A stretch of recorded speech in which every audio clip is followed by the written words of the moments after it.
In 405 BC, a new play by the tragedian Euripides won first prize at a festival in Athens. It was called The Bacchae, and it is one of the most powerful and disturbing plays ever written. It tells the story of the chaos wrought by the god of theatre and revelry, Dionysus. It tells of women lured to the mountains where they sing and dance in a frenzy, and it follows the fate of an unfortunate young king who is tricked into spying on them and is torn limb from limb. It's a play that suggests a changing world, dangerous and uncertain, where you never really know who or what to trust. Euripides himself did not live to see his victory. He died far away from Athens, having left the birthplace of drama behind. It is likely that Euripides composed the Bacchae here, in Macedon, on the northern fringes of the Greek world, an area thought by many of the ancient southern Greeks to be wild, unruly, and unstable. And it was here that Euripides lived out his final days, not in the cradle of a democracy, but in the court of a king. Euripides' departure from Athens and the turmoil and disorder of his play The Bacchae foreshadowed a new era, one marked by war, instability, and chaos. In the next century, Athens would lose its influence, its significance, and even its democracy. And the balance of power in Greece would shift from democrats to kings. But drama, that most Athenian of inventions, would thrive, spreading throughout the Greek world and beyond. This episode is the story of the dramatic decline of Athens and the remarkable triumph and transformation of theatre.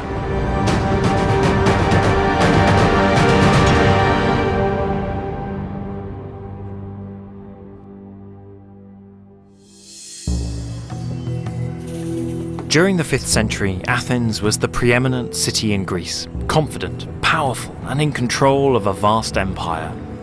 It had given birth to two radical new ideas, democracy and theatre. And the dynamic relationship between these ideas had driven the city's rise to power. This was the time when the great tragedians Sophocles and Euripides were staging epic plays like Oedipus and Medea, and the comedian Aristophanes was composing bawdy and fantastical comedies like Birds. As well as being great works of art, these plays engage directly with Athenian democracy and Athenian life. But by the late 5th century, all of this was at risk. Athens was also fighting a war, the Peloponnesian War, against the great land power of Sparta. In 415 BC, still supremely confident, Athens launched a new phase in this war. She sent an expedition to attack the city of Syracuse on the island of Sicily, towards the western edges of a Greek world that spread from Marseille to the Black Sea coast. For 2 years, brutal fighting raged on the sea and land at Syracuse. Thucydides called it the greatest slaughter of the war. He wrote of bodies heaped on top of one another and of rivers clotted with blood. Finally, in 413 BC, the Athenians were decisively and disastrously defeated. Those who survived, some 7,000 of them, were imprisoned in these stone quarries. Amazingly, it is said that you can still see the marks from their chisels on the walls. Today, this is a famed tourist attraction, but the fun belies the horrific reality of this place in the ancient world. It was part of a much larger quarry, where the Athenians, as prisoners of war, were brought as part of a labour camp. Can you imagine being forced to work here day in, day out, undertaking the back-breaking work of quarrying these stones with no respite from the scorching sun? There was only one way to escape from this hell. The historian Plutarch tells us that some Athenians were freed when they were heard quoting lines from Euripides. Plutarch tells us that the Syracusans were absolutely mad for Euripides and the morsels of his plays that made their way over here, and he says that the Athenians who did make it home went to Euripides himself to thank him for saving their lives because they'd been able to remember and recite some of the lines from his plays. It's amazing to think that knowing extracts from a play was enough to buy these prisoners their freedom.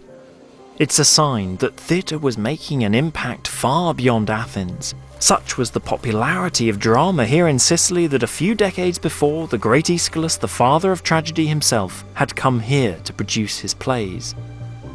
And the message of one play in particular now looked to be coming home to roost.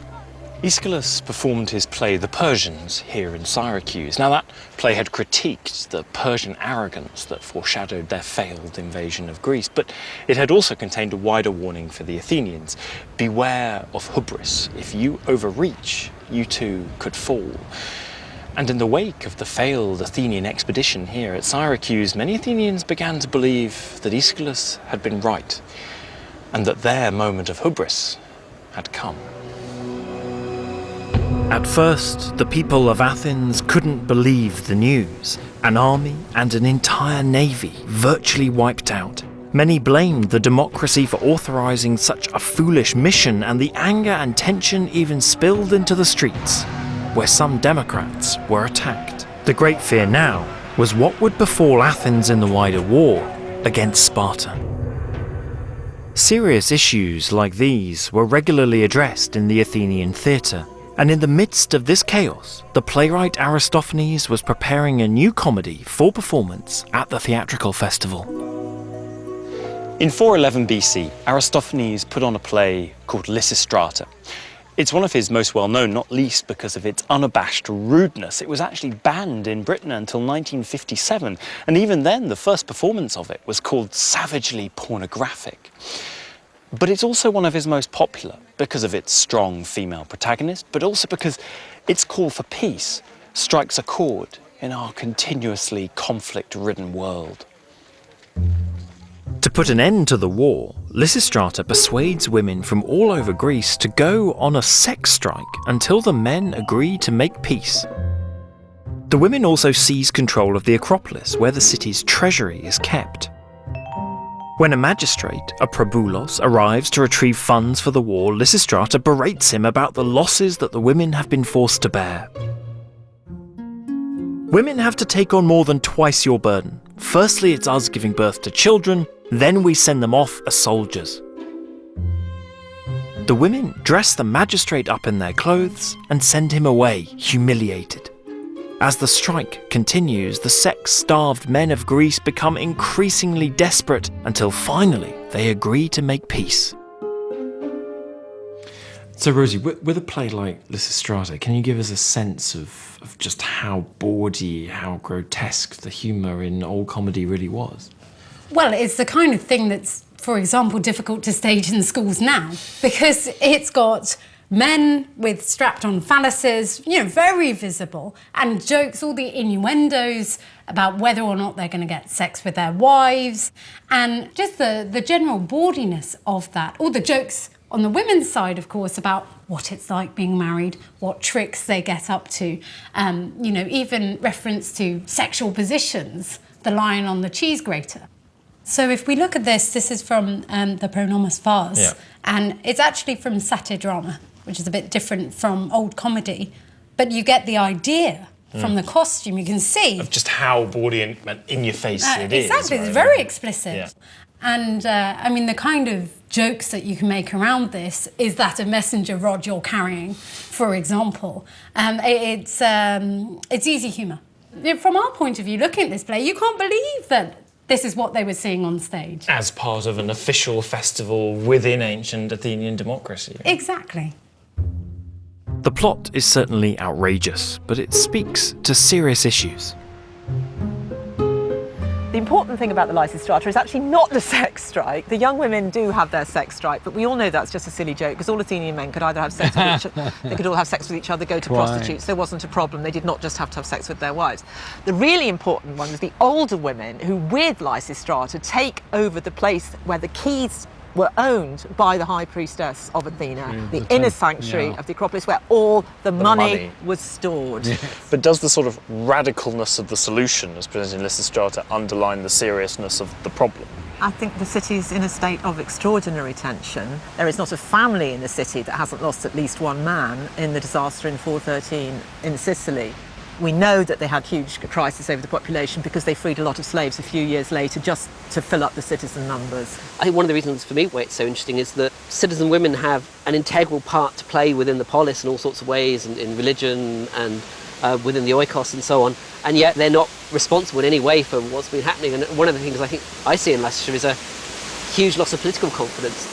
The assault on male power is through the figure of the probulos, who is thoroughly feminised and ridiculed. I think you have to put it into its political context. A terrible defeat, Athenians losing self-confidence, really, and with some good reason, blaming the leaders for their bad advice, etc. On the other hand, the message overall is, should the Athenians make peace, or should they continue to fight the Peloponnesian War? And the outcome of the play is, of course, peace is great because you have much more fun in peacetime than you do in wartime. You don't lose your husband or your brother or your lover in battle, and so on and so on. So the actual big issue is internal politics. Is Athens going to continue to be a democracy? And externally, should it or should it not make peace? Lysistrata is classic Aristophanes. He's using a ridiculous plot to throw light on the political dilemmas facing Athens. But for me, it's the constant references to the harsh realities of war that really resonate. Athens was at war for most of Aristophanes' career, and despite the bawdy jokes and the innuendos and the strap-on fallacies, it's that sense of the horrible nature of war that just constantly comes through. In fact, the bawdy backdrop, in a way, makes the point more strongly than tragedy ever could. Despite Lysistrata's message, Athens did not make peace, and the Peloponnesian War continued grinding down Athenian manpower and the Athenian economy for a further 7 years, until, in 404 BC, Sparta finally proved victorious. Athens was humiliated. She lost her empire, she lost her navy, she lost her city walls, and worst of all, she lost her democracy. Here, on the Pnyx, the home of the Athenian assembly, the peace terms were worked out. And as the victorious Spartans looked on, some Athenians suggested that maybe democracy had had its day and that it was time for something different. The hardcore Democrats walked out in disgust, and in their absence, a motion was passed to do away with democracy and put Athens into the hands of 30 oligarchs. But democracy was not dead, and the Democrats were soon plotting their revenge. The Democrats focused their resistance at the port of Athens, the Piraeus. This area was the home of the Athenian trireme warships and their rowers, the poorest citizens of the polis who were the bedrock of the democratic system. It was here, under the cover of darkness, that the Democrats regrouped, determined to restore their democracy. The revolutionaries chose as their place of assembly the theatre in Piraeus. Now, we can't visit that theatre today because it's sadly underneath a couple of apartment blocks, but the Piraeans were so theatre crazy that they built themselves a second one, and here it is, this one dating from the mid-2nd century BC. It might seem odd to have chosen a theatre as a meeting point for a revolution, but don't forget, theatres had always been civic gathering spaces in ancient Greece, and we know from the sources that armies, entire armies, used them as muster points. And indeed, the very same theatre in Piraeus had been used just a couple of years before as the rallying point for a revolution. So when these revolutionaries were choosing where to meet for a revolution whose very intention was the reinstatement of democracy, the theatre was the obvious choice. The armies of the Democrats and the 30 oligarchs clashed in battle in the area surrounding the Piraeus theatre, and the Democrats eventually managed to force a reinstatement of their democracy. They were honoured with a victory march to the Acropolis, and the Athenians agreed to move forward together, forgiving all crimes save those of the 30 oligarchs. It looked like Athens was getting back on track, but the grand celebrations for the reinstatement of democracy masked the fact that Athens' days of complete supremacy were now in the past, and things would never be quite the same again. Nowhere was this uncomfortable truth more obvious than on the stage. In 388 BC, Aristophanes staged a play called Plutus, or Wealth in English. And it spoke to the age-old conundrum. Why is it that in the disparity between rich and poor, those who are deserving and hard-working normally come off the worst, and those who are undeserving and cunning get rich? Kremelos is an honest, hard-working man disillusioned with the unfairness of life. Out on the road one day he meets Wealth and realizes that Wealth is blind, and that is why he distributes his riches so unfairly. Kremelos takes Wealth to a healing sanctuary where his sight can be restored. The upshot is that the corrupt will be stripped of their riches and the virtuous can finally prosper. But in a key moment in the play, Kremelos encounters the character of Poverty, who casts doubt on the entire scheme. Just supposing Wealth could get his sight back and distribute all in equal portions, no one would develop any craft or expertise. Once there's no incentive, who is going to smelt the metal, build the ships or make the clothing, manufacture vehicles, stitch the footwear, brick the bricking, wash the washing, farm the farming? With this play, we're left with the feeling that despite the opening of Wealth's eyes, the world will remain a very unfair place. It's a thought that we can well relate to today, and is perhaps why Wealth is a play that still gets performed. Δεν βρίσκω καμία δυσκολία. Δεν είναι καθόλου έξω από τα δικά μας σημερινά συμφραζόμενα. Γιατί βεβαίως είναι πολύ γνωστή ακόμα και η λαϊκή έκφραση ότι ο πλούτος είναι τυφλός. Το λέμε καθημερινά. Χωρίς να παραπέμπουμε στον Αριστοφάνη, ή πιθανόν υπογείως να έχει φτάσει αυτό σε εμάς. Το πιστεύουμε όλοι αυτοί, ότι τυχαίως μοιράζει τα χρήματά του. Άρα λειτουργεί θαυμάσια αυτός ο μύθος. Do you think there are particular historical circumstances surrounding its creation that help us understand why that play was written as it is? Είναι τελείως μια άλλη κοινωνία. Είχε ανατεθεί στον Αθηναίο πολίτη να κουβαλάει την πόλη στην πλάτη του, διότι ουσιαστικά οι αποφάσεις παίρνονταν διαβοής και όχι με ψήφο και ο καθένας πολίτης ψηφίζοντας έπαιρνε απάνω του την ευθύνη. Όταν έγινε η μεγάλη καταστροφή της Σικελίας και ερχόντουσαν τα φέρετρα και ερχόντουσαν η τέφρα των νεκρών, ο γείτονας που έχανε το παιδί του ήξερε ότι ο διπλανός του επίσης γείτονας είχε ψηφίσει πέρα αυτής της εκστρατείας. Μετά την ήττα των Αθηναίων και τον Πελοποννησιακό πόλεμο και την κατάρρευση της Αθήνας, η Αθήνα γίνεται μια, με τη σημερινή αντίληψη, αστική κοινωνία. Κάθε πολίτης κλείνεται μέσα στο καβούκι του, μέσα στον χώρο του και δεν τον ενδιαφέρει για τίποτα. Δεν ενδιαφέρεται για τα κοινά. What's really striking about Wealth is how different it feels to a play like Lysistrata. Lysistrata is an inventive and vigorous heroine, whereas Kremelos is passive and tired.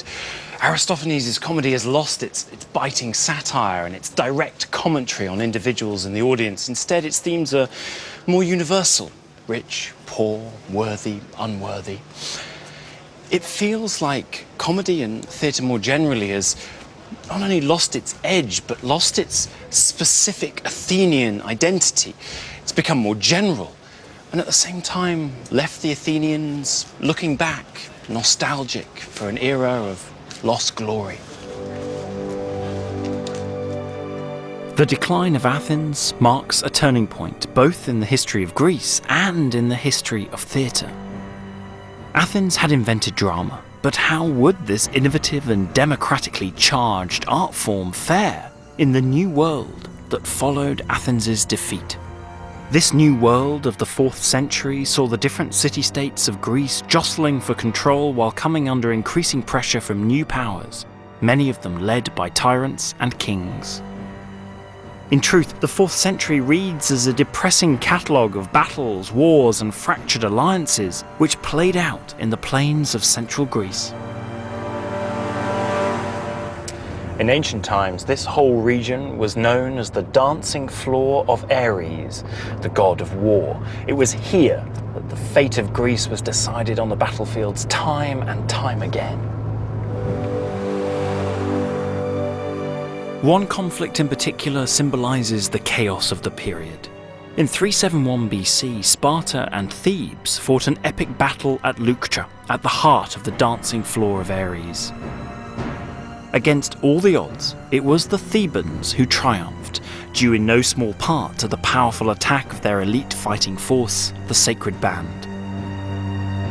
Thebes' shock and awe tactics worked brilliantly. The battle was over in less than an hour, and on this spot, where the Spartan king was supposedly struck down, Thebes erected a victory monument topped with Spartan shields taken in the battle. And to rub salt in the wound, the Thebans demanded that Sparta's allies cleared their dead from the battlefield first so that the scale of Sparta's loss could be humiliatingly on display. This monument marked a decisive change in the balance of power in Greece. But more than that, Cicero later claimed that this was the first ever battlefield memorial to a Greek-on-Greek conflict. This kind of monument was to become a defining feature of the century that followed as Greek states jostled for power and engaged in their favourite pastime, fighting one another. It was a situation that Aristophanes had already warned against in Lysistrata. You worship at the self-same holy altars just as if you're a family. Olympia, Thermopylae, Delphi and elsewhere. Yet with foreign armies at the ready to attack, what are you doing? Destroying our Greek cities, killing fellow Greeks. This is hardly the kind of context in which you would expect drama to thrive. But what's really amazing is that while Greece was tearing itself apart, theatre seems to have been flourishing. During the 4th century BC, theatres emerged all over the Greek world. But the irony is that despite this explosion of theatre construction, we don't have a single complete tragedy surviving from this period. After the deaths of Aeschylus, Sophocles and Euripides, we are left with nothing but fragments. It is true the great spread happens in the first half of the 4th century, when every city that had cultural pretensions built a theatre. There seems to be a neat story. Sophocles and Euripides die, and within everybody's perception of it, Nietzsche says that Euripides and Sophocles killed tragedy. So the easy story would be important tragedy came to an end, and sort of mass entertainment spread throughout the Greek world in a rather superficial way. I think it's much more complicated than that. It's really what happens in later antiquity. And the great three become educational set books. And that's really why we have them. And it was those three who were most read. So texts of the other tragedians, they simply weren't copied enough times to survive. It doesn't mean they weren't any good. There were very famous tragedians in the 4th century. People who made a big mark and people who were remembered in later centuries. The fragments of plays by these writers that have survived support the idea that this was an extremely active era. One Athenian playwright from this time was called Astydamas the Younger. He was a relative of the great Aeschylus, and he's said to have composed 240 plays during his career, won many first prizes, and even had a statue of himself put up by the Athenians. And what the surviving fragments also allow us is a unique window into how the subject matter of tragedy is changing during this period. Astydamas wrote a play called Antigone, just like Sophocles and Euripides had done in the 5th century. It again told the story of how Antigone had broken the law by burying her rebel brother and is sentenced to death by King Creon, against the wishes of his son Haemon, who is in love with her. In Sophocles' play, the key moment is the political debate between Creon and Haemon about leadership and justice, and the play ends with Antigone's and Haemon's suicide. In Astydamas' version, Haemon and Antigone run away and have a child together. They are both sentenced to death, but Heracles intervenes to try and save them. It's the same basic story, but the emphasis has shifted. Well, we've already got the sense in the 5th century of changing myth, where you might have one playwright has already done an Antigone, so you want to change it and make it your own as a playwright. You get that even more in the 4th century. If you imagine they're using the same material, the same myths, but there's a taste for far more elaborate plots. You're still dealing with myth, but the interest has shifted. So in that example of Antigone, you know, the focus there is what happens in that relationship. You hear hardly anything about that relationship in the 5th century version, but in the 4th century, that becomes a real focus. Is that to do with tragedy's broadening appeal in this period beyond the confines of democratic Athens? Well, I think the internationalisation is really important because after all, you want this to appeal, but you now have playwrights from all over the Mediterranean coming to compete. And so there's that shift. And of course, the particular political circumstances are different in the different cities. So, I mean, a shift to the romantic themes, domestic, it has a broader appeal. Theatre was becoming more about spectacle and entertainment and less about political process and debate. And as Athens' power waned, the plots drifted away from Athens and from its democratic process to focus more on personal dilemmas and relationships, the kind of stuff that would be interesting and resonate with, well, pretty much anyone, anywhere. Indeed, tragedy was becoming very much more of what it is today. There's no better evidence for these trends than the ruins of a little-known city that was a product of the Battle of Leuctra. After their victory in that battle, the city of Thebes surrounded their defeated Spartan enemies with a series of newly established cities in the Peloponnese. I've come to this rather unpromising-looking industrial part of the Peloponnese in search of a city called Megalopolis, the Great City. Now, I've read about this place lots in books and I've studied lots of floor plans, but I've never actually been here for real. And what I'm searching for, first of all, is the theatre, a theatre said by the ancient sources to be the biggest in the whole of mainland Greece.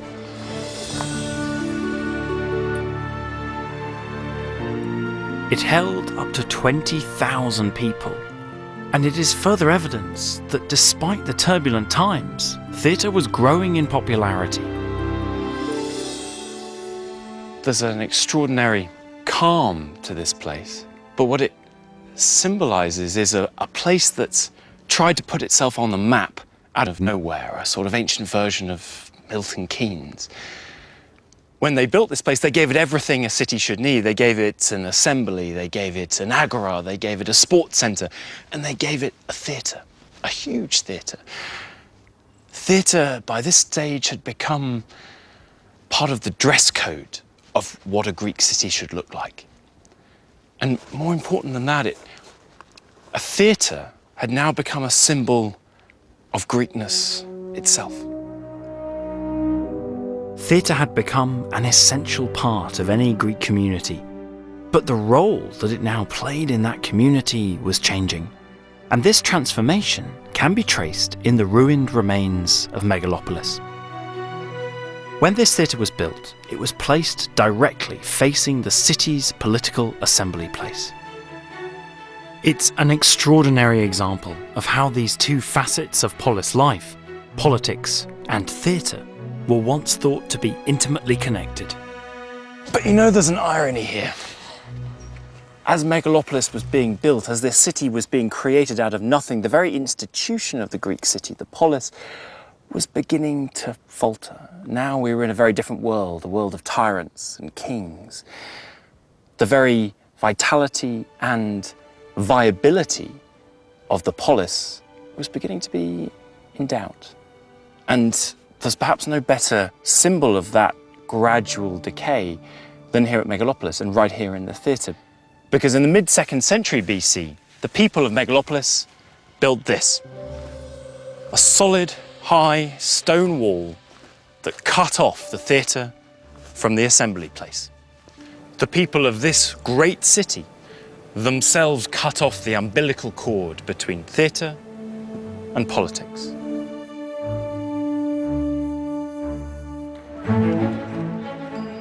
This gradual transformation in the role of theatre was aided by a crucial innovation which we know occurred in the early 4th century BC. The proof is here, in this inscription at the Epigraphic Museum. It says that in exactly 386 BC, Palaion, drama, proton, paradidaxan. For the first time, an old drama was put on as an extra at the festival. the 4th century saw the start of revivals. This meant that old plays by the great tragedians of the 5th century, Aeschylus, Sophocles and Euripides, could be performed alongside current playwrights like Astydamas. It was the birth of a classic repertoire, and it fueled another of the most important theatrical shifts of the period. We're now 45 years later in 341 BC, and this inscription lists the playwrights and the plays that were put on at the city Dionysia in Athens in that year. And here's our man, Astydamas, who actually won first prize this year, and it tells us the names of his 3 tragedies, including Antigone, that he put on. But what's also fascinating about this inscription is the prominence it gives to the actors. Not only does it give us the name of the lead actor in each of the plays, but also, and here's the key line, it tells us Neoptolemus, one of the actors, Enika, he won the prize for the best actor at the festival as well. And indeed, Neoptolemus was a busy guy that year because he was lead actor in more than one of the plays, and it tells us that he was the producer for one of the old plays that was being re-performed as well.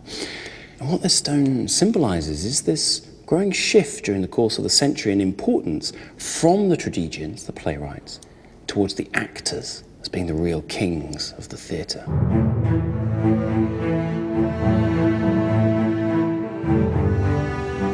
They were the great entertainers of their day, and they had magnificent physique, they had magnificent voices.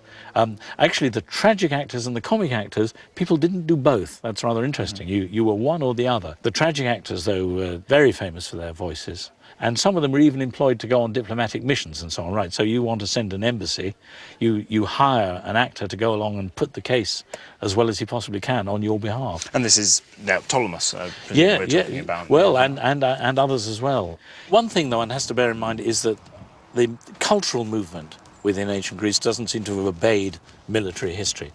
Generally speaking, artists, musicians, including actors, seem to have travelled across the boundaries of hostility.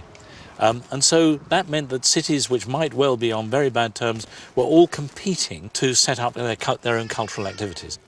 Cities laid out large sums of money, built wonderful theatres, supplied wonderful facilities in order to attract the best actors to their city to put on performances. Theatre had become a sort of cultural currency. Competition for the best actors and playwrights was extremely fierce, and fees soared, giving rich kings the upper hand. But theatre's transformation into a hugely popular and lucrative entertainment business raised questions about its value to society. 2 different views of the value of theatre can be found in the works of 2 of the greatest thinkers of the age, Plato and Aristotle. Now, for Plato, in his ideal society, poetry and theatre are actually banned because they're just entertainment. Worse than that, they're imitation, not truth, yet they can seem like the truth, and as a result, they can lead people astray. But for Aristotle, it's a very different case. He sees a place for theatre in the ideal society because it is able to speak to universal emotions and ideals of humanity.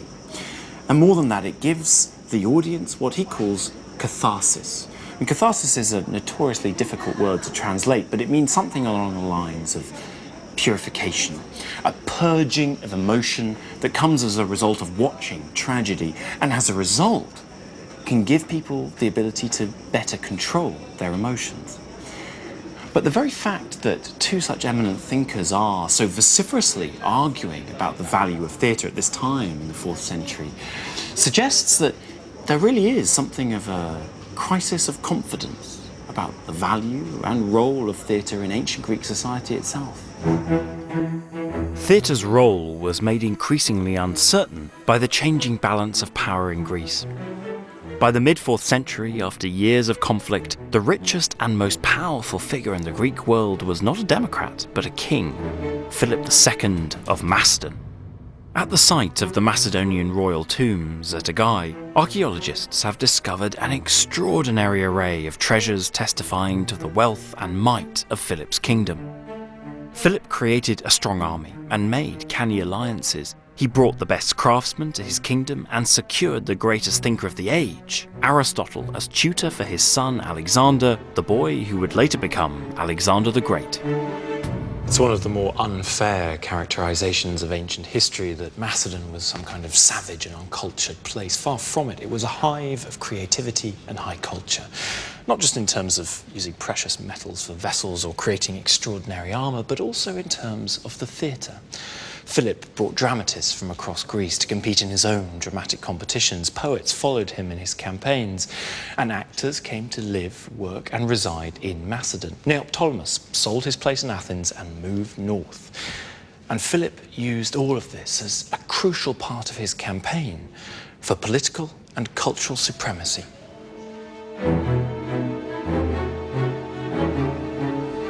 Well, he was the super patron. He was the Louis XIV of the day.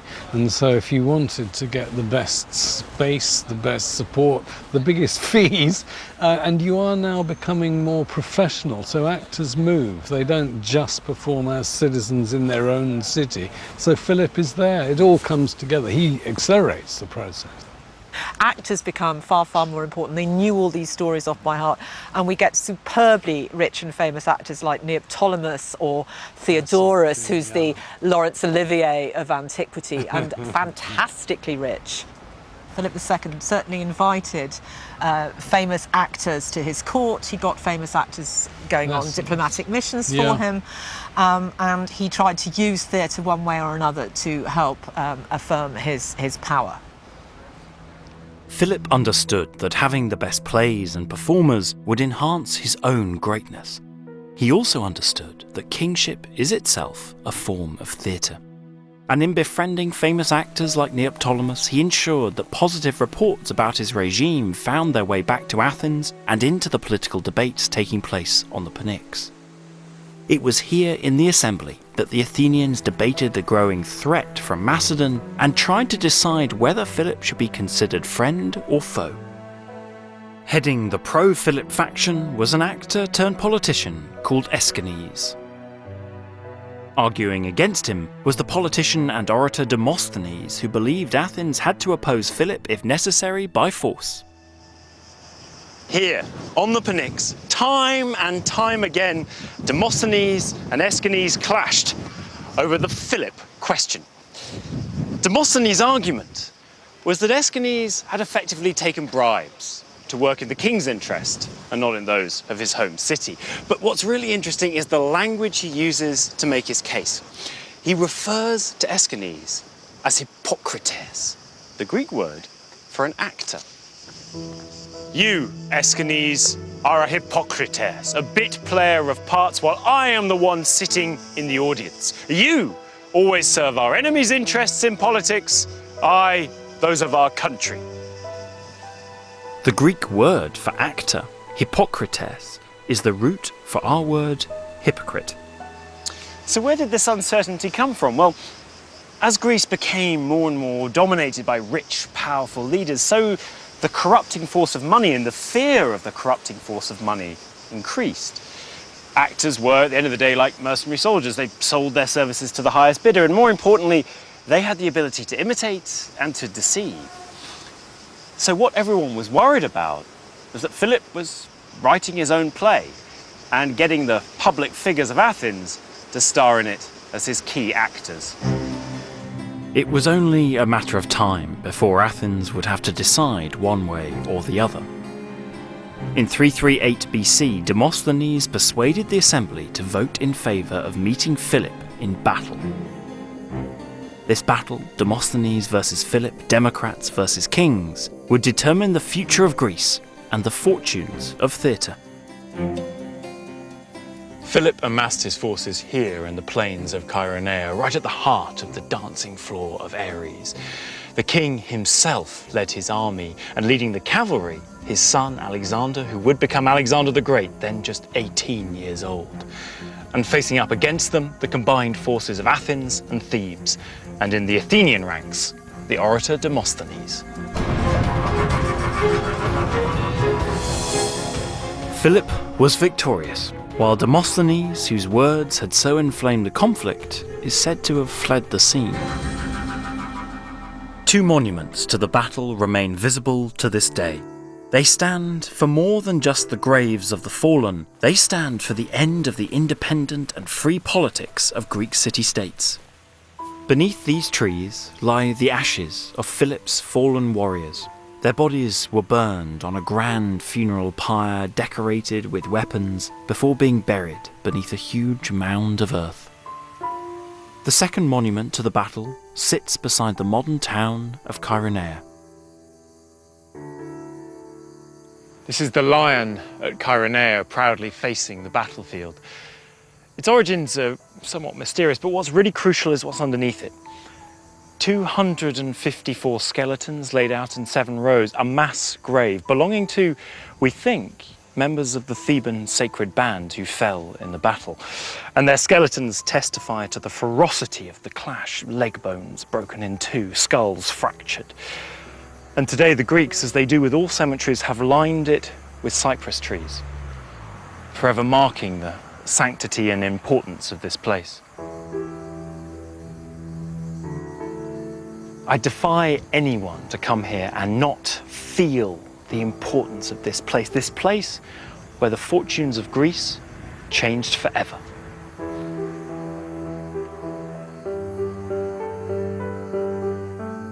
The world that had given birth to theatre was no longer governed by city-states or democrats.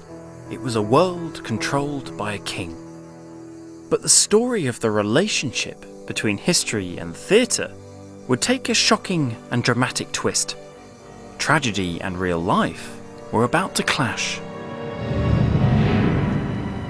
In 336 BC, the famous actor Neoptolemus, now a resident of Macedon, was preparing an important performance for the king at the royal city of Aigai.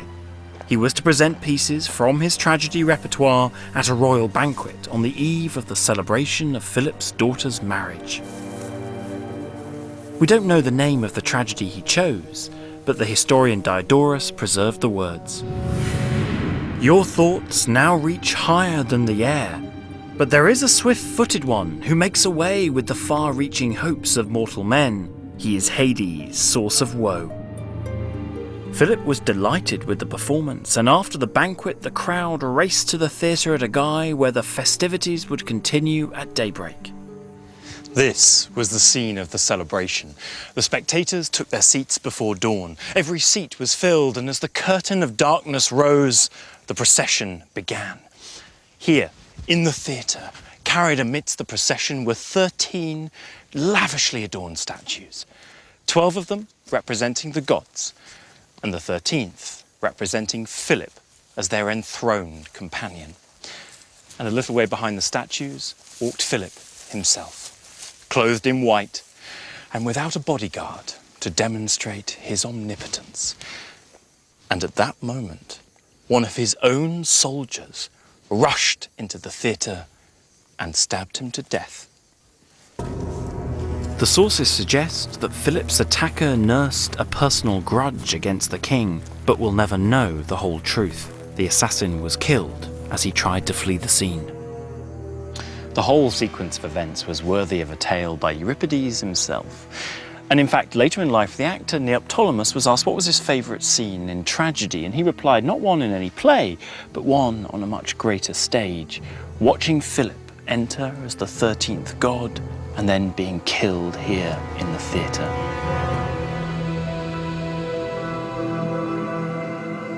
Philip's body was placed on a pyre and burned in traditional Macedonian fashion before his bones were wrapped in purple cloth, encased in an ossuary of hammered pure gold, and buried here in this tomb alongside some of the riches of his kingdom.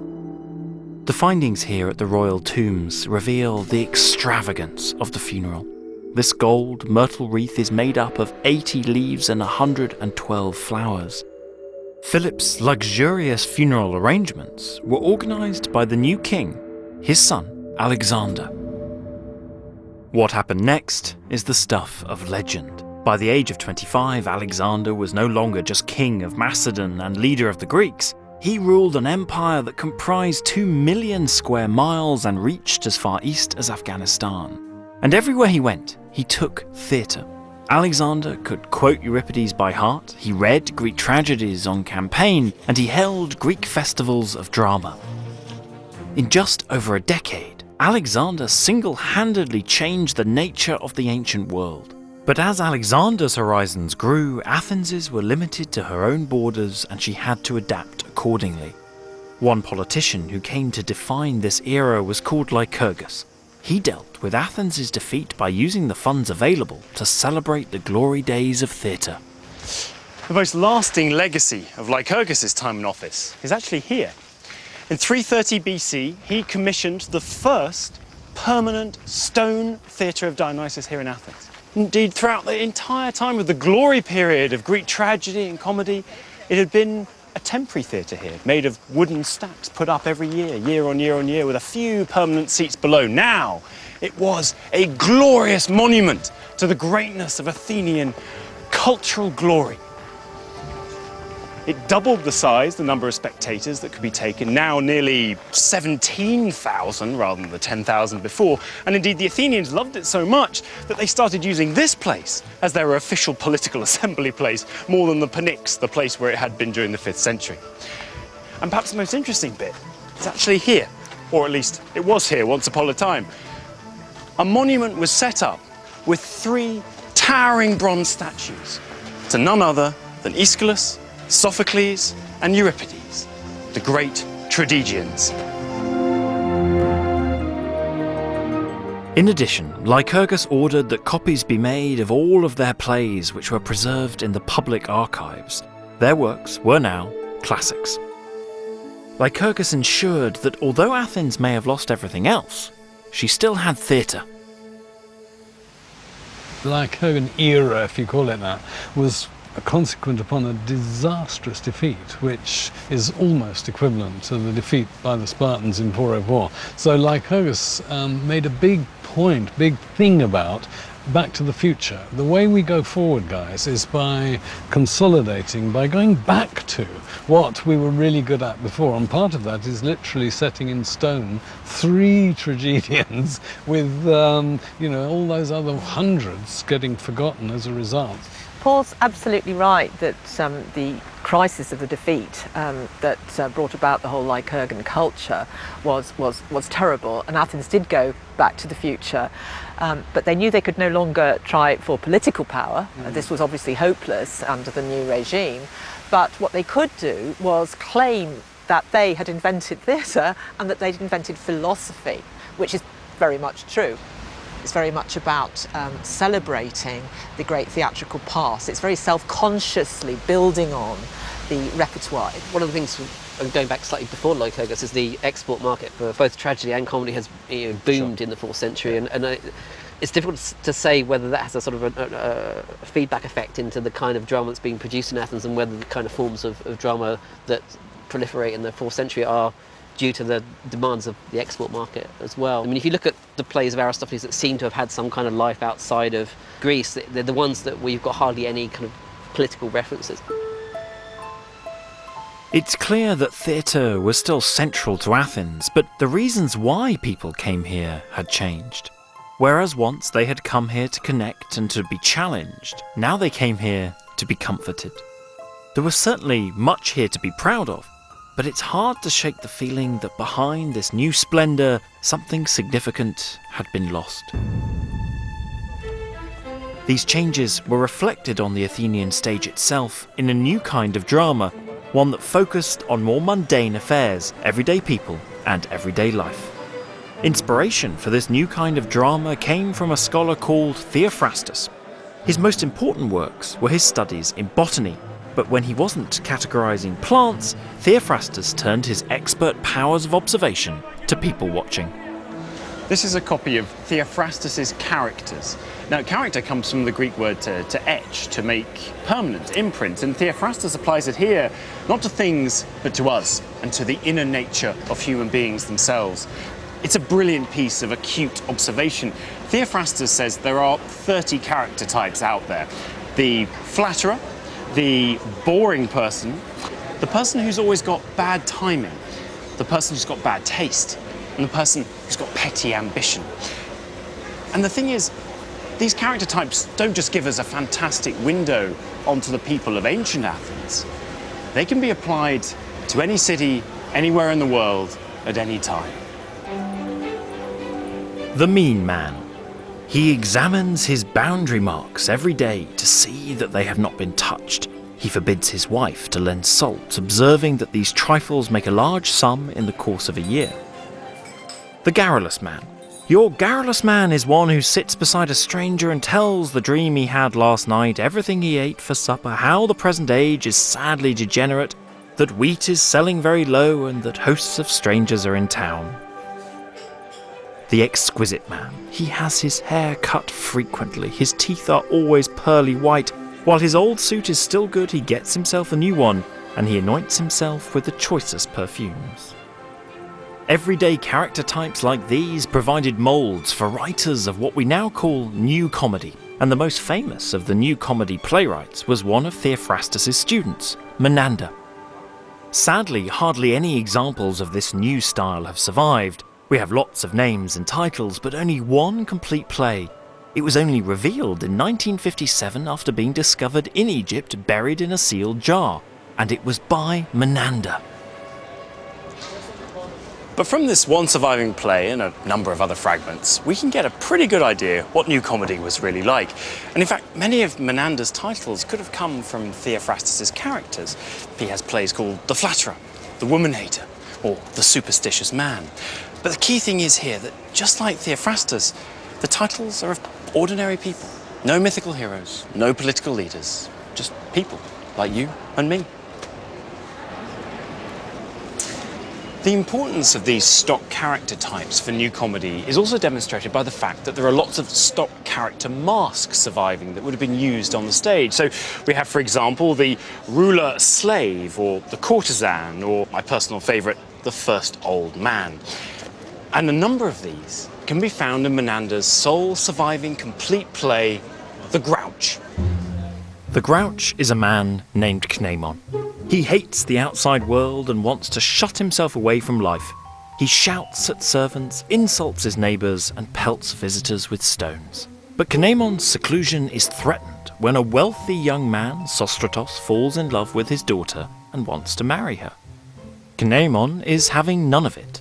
That is, until he falls down a well, and is only able to escape with the help of his stepson and the lovelorn Sostratos. This ordeal forces Cnemon to realise that no man is an island. I admit I may have made one error. That was thinking that a single person could exist who's fully self-reliant with no need of anyone. New comedy is far less bawdy. You still have some slapstick, you still have a little bit of innuendo here and there, but for the main part, you know, the strap-on phalluses are gone. A lot of the jokes about bodily function are gone. There's a shift to concern about the domestic, and well, you get the emergence of stock characters. In the example of The Grouch, you have a boy falling in love with a girl, and there's going to be some obstacle. In this case, the obstacle is Cnemon, the father of the girl, who is this terrible misanthrope. Okay, he just does not want to speak to anyone ever at all. And what sense of the key elements of new comedy do you think resonate with the comedy that we understand today?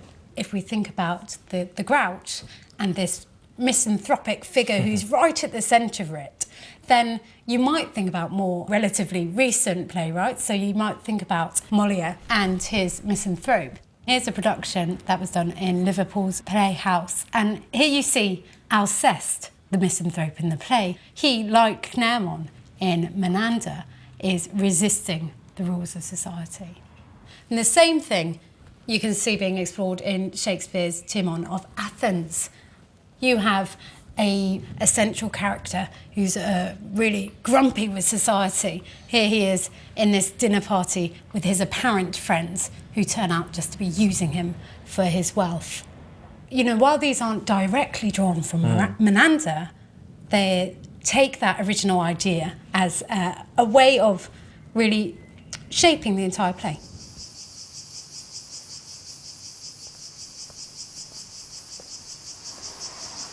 The Grouch is a work entirely unlike that of early Aristophanes. Its world is the home, domestic bliss and equal amounts of domestic strife, but absolutely nothing to do with the wider world, and particularly with politics. It's the ancient equivalent of One Foot in the Grave, Men Behaving Badly, or comedies like Frasier and Friends. It's kitchen sink drama, and in reality, that was really the only horizon Athenians had left. This new comedy symbolises the end of an era, the decline of Athens. But it is also a truly revolutionary moment in drama. Menander, or Menandros, made a very big impact. Comedy changed into a new type of comedy, a comedy of families, a comedy of errors, a comedy of manners, a comedy of mistakes and of identity. Much more like the comedy that comes down through the Roman comedians, through Plautus and Terence, to Shakespeare and Molière and Oscar Wilde. And if you look at Ben Jonson's poem Facing the Portrait of Shakespeare in the first folio, he actually alludes to Shakespeare as the Menander of his day. So while tragedy remained fundamentally, I would say, the same kind of thing, all the way from 500 down as far as we can trace it, comedy did fundamentally change its nature from the absurdly fantastical and wonderful carnival comedies of Aristophanes and his contemporaries down to what we think of as comedy.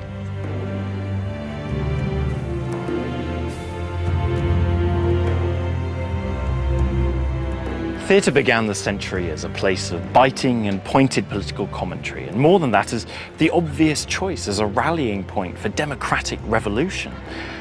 And yet, as the years passed, whereas Athens suffered in a constantly changing and unsettled world, theatre went from strength to strength, spreading across the Hellenistic Empire.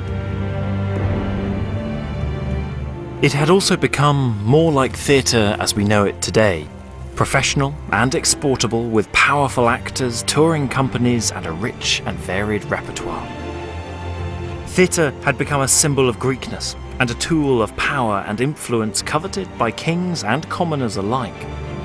It had outgrown its birthplace and spread not just through Greece, but to Italy, Egypt, Libya, and as far east as Afghanistan. It's an amazing story.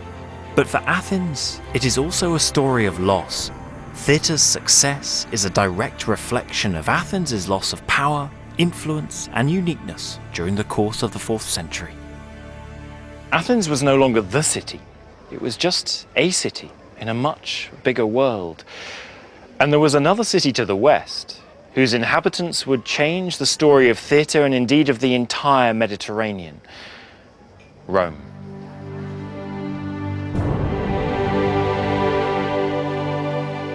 Join the Open University as we explore the connections between Greek theatre and modern-day democracy. Go to bbc.co.uk/ancient Greece and follow the links to the Open University's free learning website.